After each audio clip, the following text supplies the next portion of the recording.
Es hat sehr viele Fallschirmspringer am Himmel oben. Ich weiß nicht, ob ihr noch geachtet habt. Die gehen immer von Abuja Brava hoch. Da haben sie eigentlich noch einen grossen Flugplatz bauen, haben aber die Bewilligung nicht bekommen. Jetzt ist nur für ein Klein- und Privatflüger. Und von hier aus kann man Fallschirm springen. Da ist eine Fallschirmspringstation. Hat auch einen Flüger, der die immer wieder gut tut. Das ist die Start- und Landepiste hier auf der linken Seite. Dann ist es natürlich hier außerhalb, weil hier aussen ist ja nicht mehr so viel Sumpfgebiet gewesen, hat es viele grosse Geschäfte gegeben, grosse Einkaufsgeschäfte wie Lidl und so, wie auch hier die Bootsverkäufe, Bootsvermietungen, Gartencenter und was sonst alles braucht, wenn man ein Haus kauft oder baut in Abuja Brava. Sie sind momentan sehr viel am Restaurieren von diesen Häusern. Die sind eigentlich alle 70er, 80er Jahre entstanden. Und jetzt tun wir sie grossräumig, oder viele werden jetzt, die nichts gemacht haben, werden jetzt auch restauriert.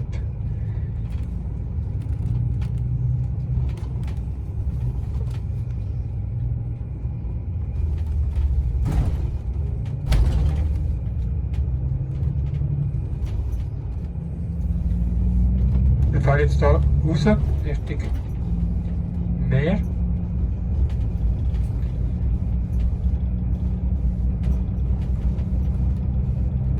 Und beim nächsten Kreisel, seht ihr so zwei Mosaikbilder, Vor- und Rückseite. Die Seite, die wir jetzt gesagt beim Reinfahren, das ist die wilde Küste von der Costa Brava. Mit den Wellen, die vom Meer aufbrechen. Und auf dieser Seite, wenn wir rausfahren oder wenn wir zurückschauen, das ist die Sonnenküste.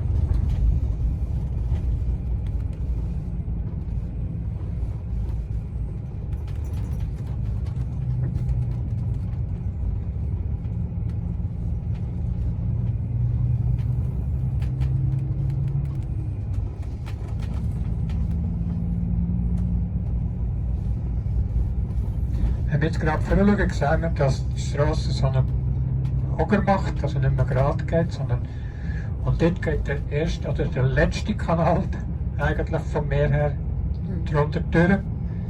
Man kann nicht von jedem Kanal, geht nicht jeder unter der Straße durch. Zum Teil muss man in den ersten Querkanal fahren und links oder rechts. Es gibt etwa 3 Unterführungen oder 3 Mal, wo man unter der Straße durch kann.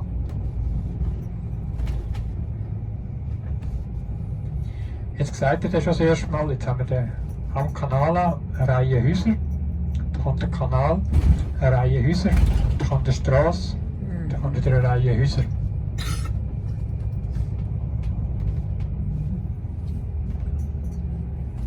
Da seht ihr schön, jeder hat sein Boot vor dem Haus oder vor dem Appartement.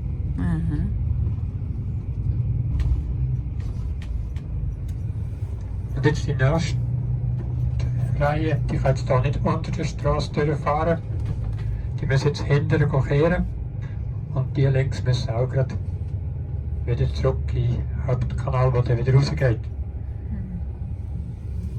Aber man kann da schon wieder so Plänchen, wo man kann, oder muss durchfahren, für rauszufahren. Es ist zum Teil auch Einbahnverkehr. Dann wieder die Straße, wieder die Häuser. Und jetzt links und rechts wieder Kanal. Wirklich wie Venedig. Natürlich geht der Kanal schon unten durch, aber man kann mit dem Schiff nicht unten durch.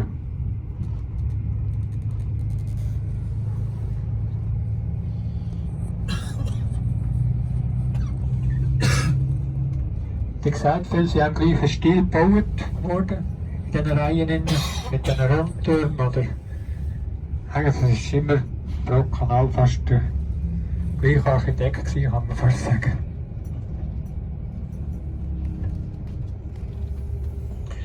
Am Anfang hat es sehr viele Franzosen Holländer und Deutsche gehabt. Heute hat es auch Spanier, die da Häuser und Appartements